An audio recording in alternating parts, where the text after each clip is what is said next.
Peace and blessings, beloveds. Thank you for taking this journey with me. I am Astarius Miraculi, and this is day 5 of 100 days of healing and atonement that started with a public apology from me to all of the women that I have transgressed against through inappropriate hugging and touching. To get the full extent of the apology, please refer to videos 1 and 2, day 1 and day 2. Today, I had a powerful breakthrough. I have community partners that are, helping me along with this journey. And a couple things. One, you'll notice that the comments have been turned off, and it was a recommendation, that I was encouraged to not be distracted by too much interaction in commentary, but to rather, be in the depths of my own inner dialogue and journey. So the comments are turned off. For all of you who had commented on the previous videos, I'm very grateful for all that you had to share. Very grateful for your love and support and all of that. So thank you. Another thing is that my community shared with me, first of all, it's already in place that I'm going to be doing therapy. And then they brought into the mix Sex Anonymous. And, it didn't register initially. And I realized that I hadn't really equated my situation with a sexual addiction. And now I do.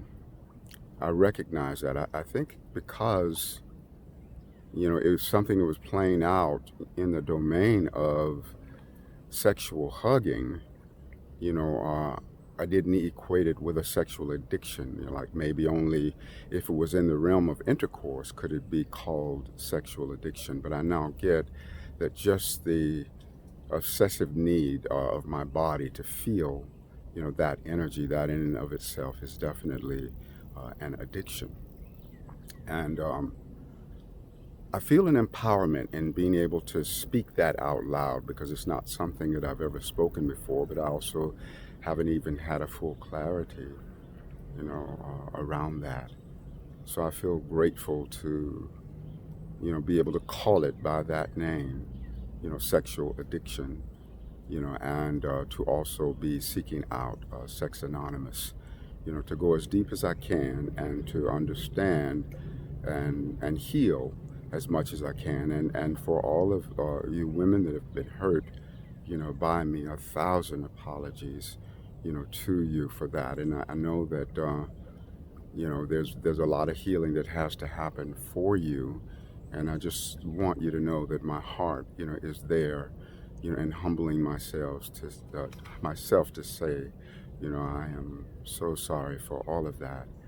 And my commitment, is to raise myself up into the shining example of a human being that I know that I can be.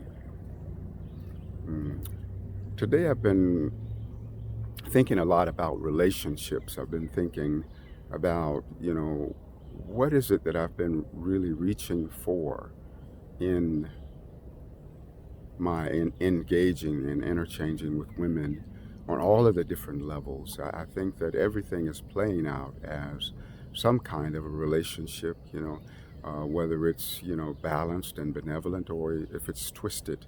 There's just so many levels and variables of relationship. And so I've been asking myself the question, what was I reaching out to or reaching out for in the relationship area, in my 2 marriages, in all of the relationships that I've had in this lifetime. And, realizing that what I am seeking or reaching out for relationship-wise can also be very intricately woven in with my woundedness. And one of the things I think I go back into my childhood. I'm an only child, and as I mentioned, previously, Mama was alcoholic during my entire growing up, and so it was different ways in which I experienced the love vibration, and then of course the whippings. My whippings were very, very treacherous and very long, and I had to take my pants down and things of that nature. So there was a lot of terror and fear, and I'm sure that fear and terror of my mama, could translate to some extent, to the interchange with women. But one of the things that I remember that Mama used to say that I think was affected me, to this day, two things. Mama would say, "Nobody is ever going to love you like I love you," and of course, with Mom being alcoholic, the way in which she loved me was many times, quite twisted. But she said that over and over and over again. It became like an affirmation, that was impressed upon my mind and impressed upon my heart. And as I look at my life in relationships and look at, well, how has that particular statement and that affirmation affected me, and what I see when I look at that is that for all of the deep love that has been given to me, I've been loved in very deep ways, in my two marriages, in other relationships, and what I experienced is that it was never, ever, ever, enough. There was always an insatiable something, and I think it was like an imprint that, I could never get all of my needs of love met. And I'm sure that once I get deep into the therapy and, different things, I'll be able to uncover some greater insight into all that. But meanwhile, these are questions that has been coming up. So I just wanted to put some of that out there, because I just noticed that, everything, no matter how big the love was, I had this feeling like there was always something, very much missing. And another thing that Mama would say is, if I lose you, I won't have anybody. And she said that one over and over and over again, too.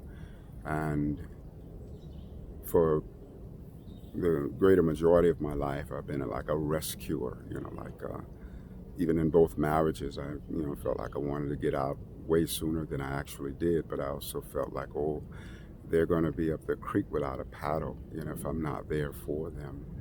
And I do remember being a little boy and with Mom, and when she would say that, that if I don't have you, if you're not there, or if I lose you, I won't have anybody. And I think I maybe felt some sense of responsibility for her happiness, as a little boy, trying to see to it, that my mom's happiness needs were met. And so I've, looked at this rescuer thing for some time, and I've had a lot of healing with regards to that, because God is the source and substance and supply of everyone, not me. It's not my job to rescue or save anybody, other than my own self by grace, the grace of God. So I just wanted to put those things out there from a relationship standpoint, and then also something that comes to mind is I think that relationship is the means by which we really have some of the greatest discovery of the core of our being, and I think of something that came through me. I call relationship the vessel, and it's a relationship created from above, a vessel for the journey of love, sailing upon the human seas, mirrors of self that set us free. Our human goal above any other to reveal one another to each other. When I relate to you, I learn and I see, and yet my greatest learning is always about me. Relationship must be the key to my self-mastery. The past is gone, the future takes too long. Time to sing a current song, only now can take me home, only now can show me how. my life, O heaven, re-endow. Emotional pain from long ago within my heart rips to and fro. How many others will I blame for the horrors of my pain? Resentment pushed me from the tower. Forgiveness is my get-up power. Forgive the past, trust the present, make the future sweet and pleasant. It is wise not to despise it. Use that dung to fertilize it, for life's greatest connoisseur gets the best crops from the best manure. And so it's a very stinky situation that I'm in the midst of. And I am in prayer to the Most High to assist me and making it fertilizer for my life to yield a richer crop of experiences, and maybe even fertilizer for other people's lives who are witnessing this process of 100 days of healing and atonement. So speaking of healing, I'd like to offer for me, for all of the women that I have been hurtful towards, and for the community and the whole world.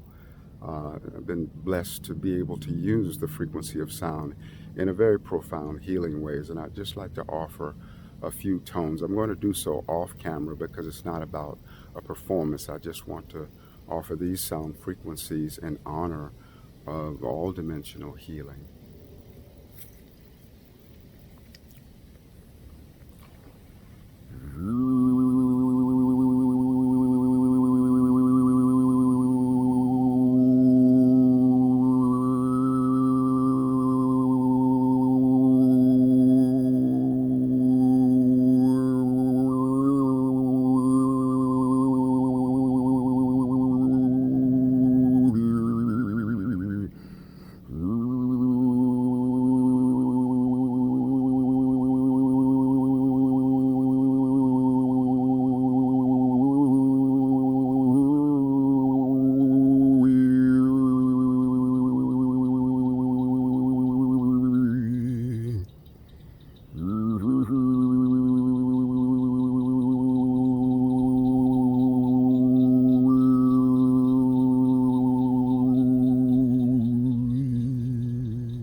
Thank you, beloved Most High. Thank you, Creator Source.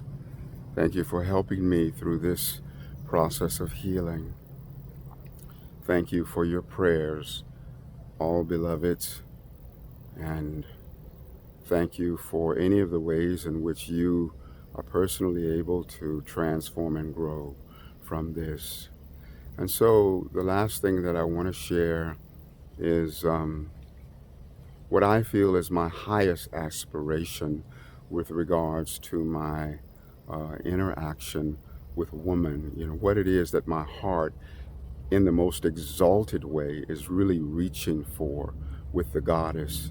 And the best way that I can convey that is through the letter that I wrote to the goddess that I call forth to share my life journey with me. And I simply call it Letter to My Goddess. And I think it's revealing of that other side of my being that is a reflection of that light that wants to express in the engaging with Goddess. So my sweet woman Goddess, I summon you as the personified nectar of Goddess at large. We are spiritually, mentally, emotionally, physically, sexually, creatively, and economically compatible. I love who we are. In flesh, I'm ready to know who you are and where you are, because I know that you are. I call you forth in the name of every sacred love dance throughout eternity. Wherever you are, I send you my love, my support, my peace of mind, my wisdom, my creative juice, my pulse of abundance, and my every empowerment, for I love who you are. Sweet goddess of mine, I have inhaled your essence on the wings of my breath, and we have flown in the land of dreams. Dream awake with me our togetherness in flesh and sacred blood, that we may now express our shared life purpose, bringing ascension to all.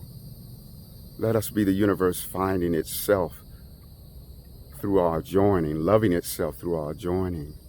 Let us be the universe keeping sacred company with itself and feeling safe with itself through our joining.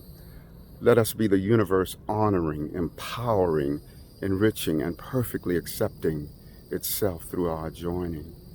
And let us be the universe standing by itself in the face of any and everything through our joining. The ring of our bond is the circle of eternity which has no ending. We are the microcosm of the celestial marriage of God-Goddess, the macrocosm. I, the man-God, with all the passion of heaven, call you forth, my woman goddess. Allow you forth. Come swiftly unto me. Our time is now, as the universe has called our name. I love you and dream you awake into my life. Thank you so much for coming, with nectar dripping from heaven. Astarius Miraculi. So thank you, beloveds, for co-creating with me, for receiving. Thank you for your love. Thank you for your prayers. And thank you for the wonderful ways in which you are elevating and transforming yourself. Be sure once again to watch day 1 and day 2 videos to get the full measure of the public apology. Much love and light.